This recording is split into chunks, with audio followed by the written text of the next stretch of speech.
You are now standing at the epicenter of the Roseburg blast.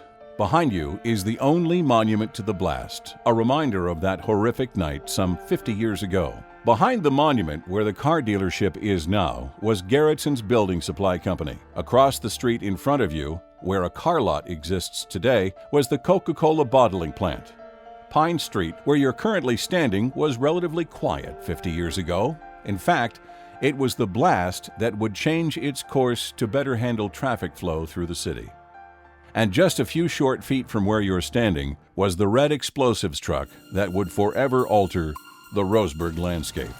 The lethal combination of ammonium nitrate blasting agent and dynamite, ignited by the intense fire, tore through the concrete and pavement below the truck, carving a crater over 50 feet in diameter and more than 20 feet deep. From there, the explosion was forced outward and upward, creating a giant fireball over Roseburg. Big mushroom just filled the sky. The sky was kind of blue and green and yellow and red. The blast broke windows as far as 9 miles away. It created tremors that were felt 17 miles away, and the concussion of the detonation was heard nearly 30 miles from town. A number of people from outlying areas reported seeing a bright flash in the pre-dawn skies, and in the height of the Cold War era, many feared that the Russians had dropped a nuclear weapon into the heart of Roseburg. To those people who found themselves anywhere near the blast that morning, it probably felt as though they were in a war zone. It just looked like a bombed-out city. There were so many fires that it kind of lit up the whole town. As the force of the explosion pushed out from the epicenter, it carried with it a deadly array of shrapnel, shards of broken glass, metal scraps, chunks of brick and concrete, as well as Garretson's inventory of bolts, nails, and other hardware. Anything in its path was carried away, instantly becoming a lethal weapon.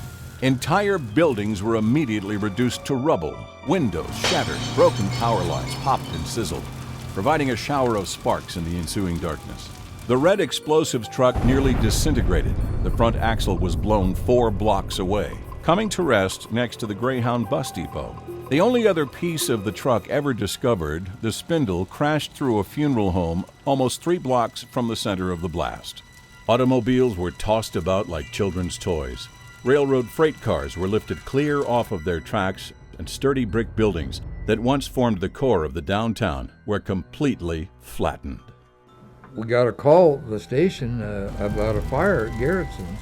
We'd been there, probably 5-10 minutes or something, and I was helping McFarland get hooked up to the fire hydrant. And somebody, I don't know who, to this day, I don't know who it was, come running down through there and said, "There's a dynamite truck up there and it's on fire." And my car was right out in the middle of the street, say roughly 50 yards from the truck.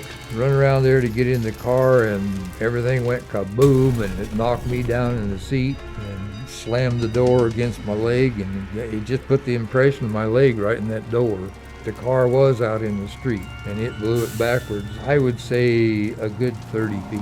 I was just full of glass in the windshield or someplace. As I looked up, all I could see was this great big fireball, big chunks of concrete and everything going in the air. Car was on fire and light wires and stuff all around it, and I was a little bit afraid to get out, but I had to because it's getting hot in there. And so I worked my way out through there and got on up the intersection, and people were just going nuts up there.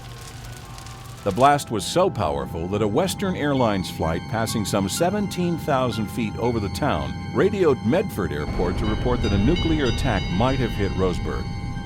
Marilyn Tandy was sitting in her car, searching the scene of the fire for signs of her husband when the fury of the explosion was unleashed. It pushed her car back 100 feet, right side up, shattering the windows inward, tearing her dress from neck to waist. However, Marilyn escaped without even a cut.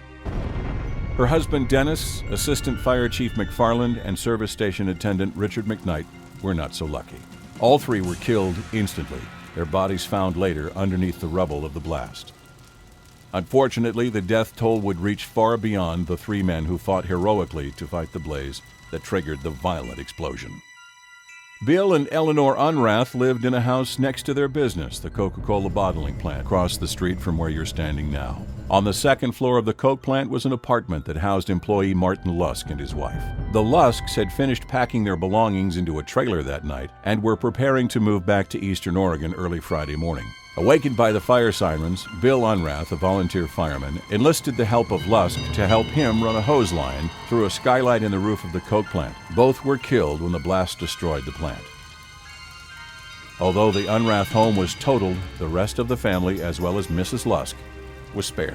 All told, 14 people would die as a result of the explosion. Another 125 would be injured. The blast had only taken a split second, but the effects would be felt for days, weeks, even years to come.